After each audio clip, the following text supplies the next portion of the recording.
Rash media நண்பர்களுக்கு வணக்கம். நம்மளோட பிக் பாஸ் நிகழ்ச்சியை பொறுத்தவரை நேத்தைக்கான எபிசோட்ல இந்த வார வீட்டு தலையை தேர்ந்தெடுக்கிறதுக்கான டாஸ்க் எல்லாமே நடந்துச்சு. இந்த டாஸ்க்ல சபரி, கமருதீன், கனி இந்த 3 பேருமே கலந்துக்கிட்டாங்க. இதுல முதல் ரவுண்ட்ல அவுட் ஆன கமருதீனை பொறுத்தளவுல தோல்வியை ஒத்துக்க முடியாம ரம்யா கிட்ட மிகப்பெரிய சண்டைகள் எல்லாமே போட்டிருப்பாரு. அதோட நிப்பாட்டினாரா அப்படின்னு கேட்டீங்கன்னா கிடையாதுங்க.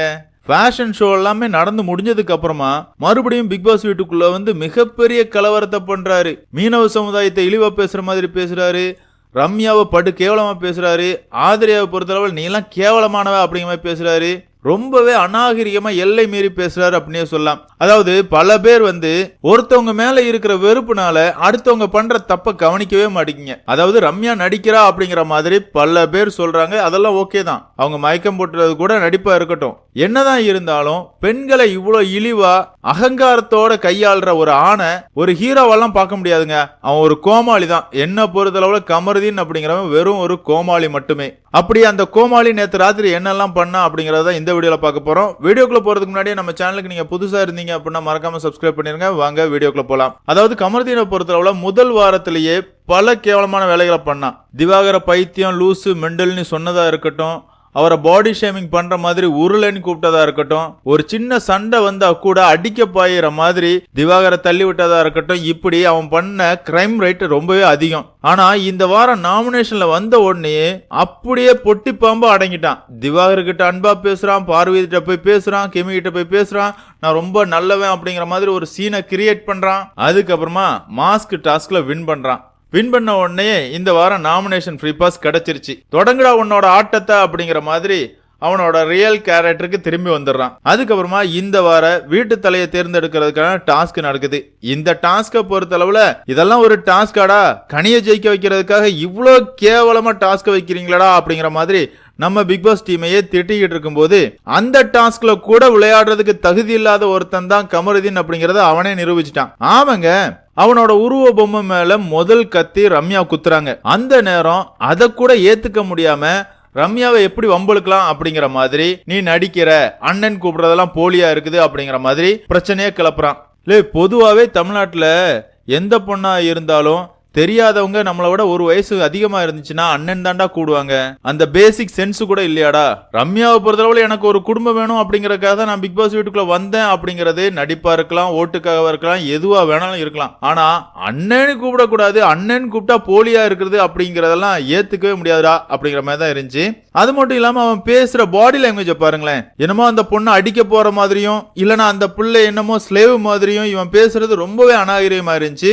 அதுக்கு ரம்யாவும் தரமான பதிலடி கொடுத்திருந்தாங்க. அதுக்கப்புறமா பார்த்தோம் அப்படின்னா டாஸ்க் நடந்துட்டு இருக்கு, அவன் பாட்டுக்கு ட்ரெஸ் மாத்த போறான். அந்த நேரம் சுபிக்ஷா வந்து ஒரு கத்தியை இறக்கிடுறாங்க. அப்பவும் அவனை பொறுத்தளவுல இதெல்லாம் ரொம்பவே கேவலமான செயல், இப்பெல்லாம் யாராவது கேம் ஆடுவாங்களா அப்படிங்கிற மாதிரி இவன் பெரிய டேஷ் மாதிரி பேசுறான். விளக்கண்ண டாஸ்க் நடந்துகிட்டு இருக்குடா, உன்னை வேண்டா போக சொன்னா கனியும் சபரியும் அங்கதானே நிக்கிறாங்க.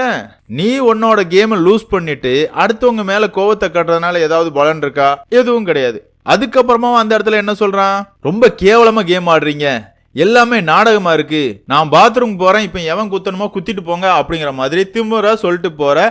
அந்த இடத்துல ஆதிரை 3வது கத்தியும் குத்திடுறாங்க. நீ ஆட்டத்தை விட்டு வெளியேறிட்ட. இதுல யார் மேல தவறு இருக்குது? கோமாளி மாதிரி கேம் ஆடினா ஓ மேலதான் தவறு இருக்குது. அதுக்கப்புறமா ஃபேஷன் ஷோ நடக்குது.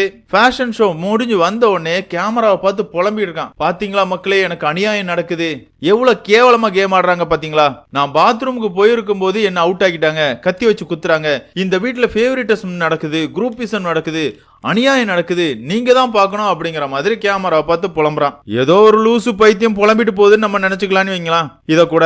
அதுக்கப்புறமா பார்த்தோம் அப்படின்னா பிக் பாஸ் வீட்டுக்குள்ள போறான். சுபிக்ஷா கிட்ட பேச தொடங்குறான். இவ்வளவு கேவலமா சீப்பா யாராவது கேம் ஆடுவாங்களா அப்படிங்கிற மாதிரி ஸ்டார்ட் பண்றான். ரம்யாவை பத்தி பேசுறான். சுபிக்ஷாவை பொறுத்தளவு ரம்யா பத்தி என்கிட்ட பேசாதீங்க, ரம்யா கிட்ட எதுவும் பேசணும்னா அவங்க கிட்ட டைரக்டா பேசுங்க அப்படின்னு சொல்றாங்க. அதுக்கும் இந்த கோமாளியை பொறுத்தளவுல உங்ககிட்ட எல்லாம் நான் பேசவே விரும்பல, இவ்வளவு சீப்பா கேம் ஆடுற, ஓட்டுக்காக நான் மீனவ பொண்ணு அப்படிங்கிற மாதிரி சிம்பத்தியை கிரியேட் பண்ற அப்படிங்கிற மாதிரி ஸ்டார்ட் பண்றான். இன்னைக்கு உன்னோட கதை ஒண்ணு சொன்னல, எனக்கு அப்பா இல்ல, அப்பா பாசத்துக்காக ஏங்குனேன், புது ட்ரெஸ் எங்க அம்மா எடுத்து தந்தாங்க, அங்க போகும்போது இலை எடுக்க வச்சுட்டாங்க என்னைய அப்படிங்கிற மாதிரி ஒரு கதை சொன்னல, அப்ப அதுவும் டிராமா தான்றா, நீயும் சிம்பத்திக்காதான்றா பேசுற. சரிடா, உன்னோட வாழ்க்கைய பத்தி பேசுன அதெல்லாம் ஓகே தான், அதுக்கப்புறமா என்னோட எக்ஸ் லவர் வந்து என்னோட சீரியல்ல எனக்கு ஜோடியா நடிச்சவங்க அப்படிங்கிற மாதிரி உன்னை சொன்னல, அதெல்லாம் எவ்வளவு கேவலம் தெரியுமா? 2 பேரும் பிரிஞ்சுட்டோன்னு நீ சொல்ற, இனி சேரணும்னு நான் நினைக்கலன்னு சொல்ற. அப்படி இருக்கும்போது அந்த பெண்ணை அசிங்கப்படுத்துறதுக்காக தானே இவ்வளவு பெரிய பிளாட்ஃபார்ம்ல இந்த விஷயத்த சொல்ற. உன்ன மாதிரி எச்ச புத்தி உள்ளவன் எவனாவது இருப்பானா?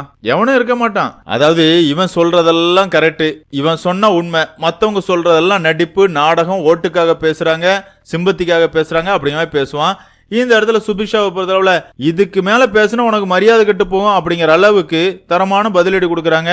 அதுக்கப்புறமா இவனோட போக்கஸ் ஃபுல்லா ரம்யா பக்கம் போகுது. இவ்வளவு சீப்பாலாம் இங்க கேம் ஆடக்கூடாது, குத்துறதா இருந்தா நேருக்கு நேரா குத்தணும், முதுகுக்கு பின்னாடி குத்தக்கூடாது, இதெல்லாம் ரொம்பவே தப்பு அப்படிங்கிற மாதிரி தான் தூம்னு கத்துறான். இவன் சொன்ன ஒரு வார்த்தை, முதுகுக்கு பின்னாடி குத்தக்கூடாது, மூஞ்சிக்கு முன்னாடி குத்தணுமா? இல்ல முட்டாளு, இந்த டாஸ்க்கு நீ அசந்து இருக்கும் போது குத்துறது தாண்டா. ஆமா தானங்க? அப்படி இருக்கும்போது நேருக்கு நேரம் எப்படி குத்த முடியும்? சரி, நீ சபரி பொம்மையை குத்துனியே, சபரி உன் பொம்மையை நான் குத்த போறேன்னு சொல்லிட்டா குத்துன? இல்ல, ஆனா சபரி கவனமா இருந்ததுனால நீ குத்த வந்தது அவருக்கு தெரிஞ்சு லே கமரு அப்படின்னு சொன்ன உடனே நீ அவுட் ஆயிட்ட.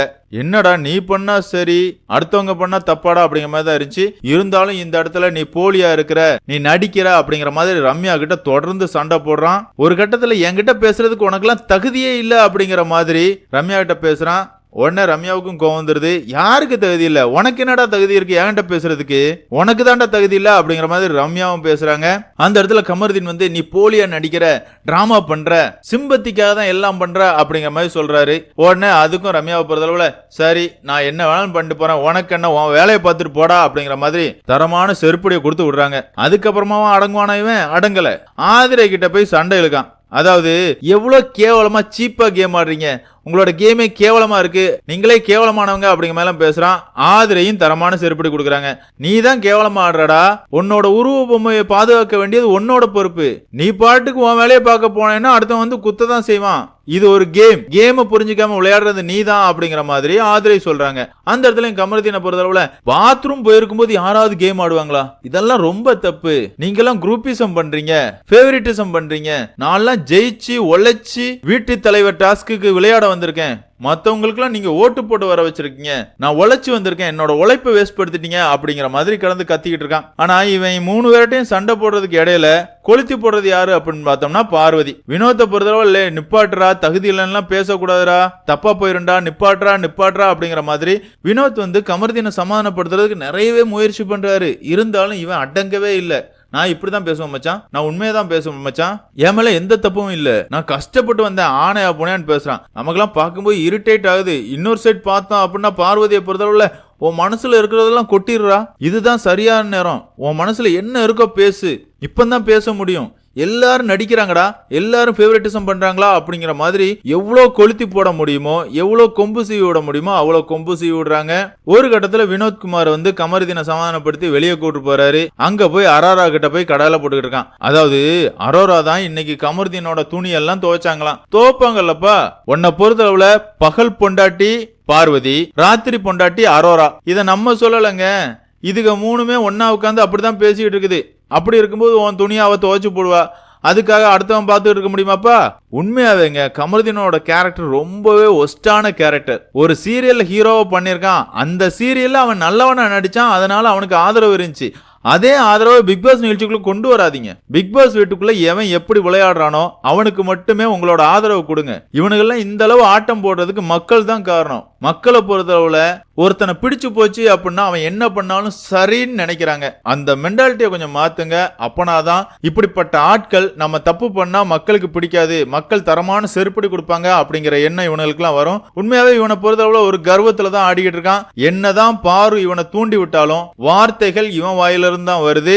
ரொம்பவே அநாகரியம். அது மட்டும் இல்லாம இவனோட பாடி லாங்குவேஜை பொறுத்தளவுல மத்தவங்களை பயம்புறுத்துற மாதிரி இருக்குது. அதுலயும் குறிப்பா பெண்கள் கிட்ட இவன் நடந்துக்கிற விதம் பட்டு கேவலமா இருக்குது அப்படிங்கறதுதான் என்னோட கருத்து. என்னதான் இருந்தாலும் இன்னைக்கான எபிசோட்ல விஜய் சேதுபதி இதை கண்டிச்சே ஆகணும். கண்டிக்கலன்னா அவரை தான் கழுவி ஊத்தி ஆகணும். ஆமாங்க, போன வாரமும் இதே மாதிரி தான் நடந்துக்கிட்டான். விஜய் சேதுபதி கண்டிக்கவும் இல்ல, ஒரு எல்லா கார்டும் கொடுக்கல, ஒரு குறும்படமும் போடல.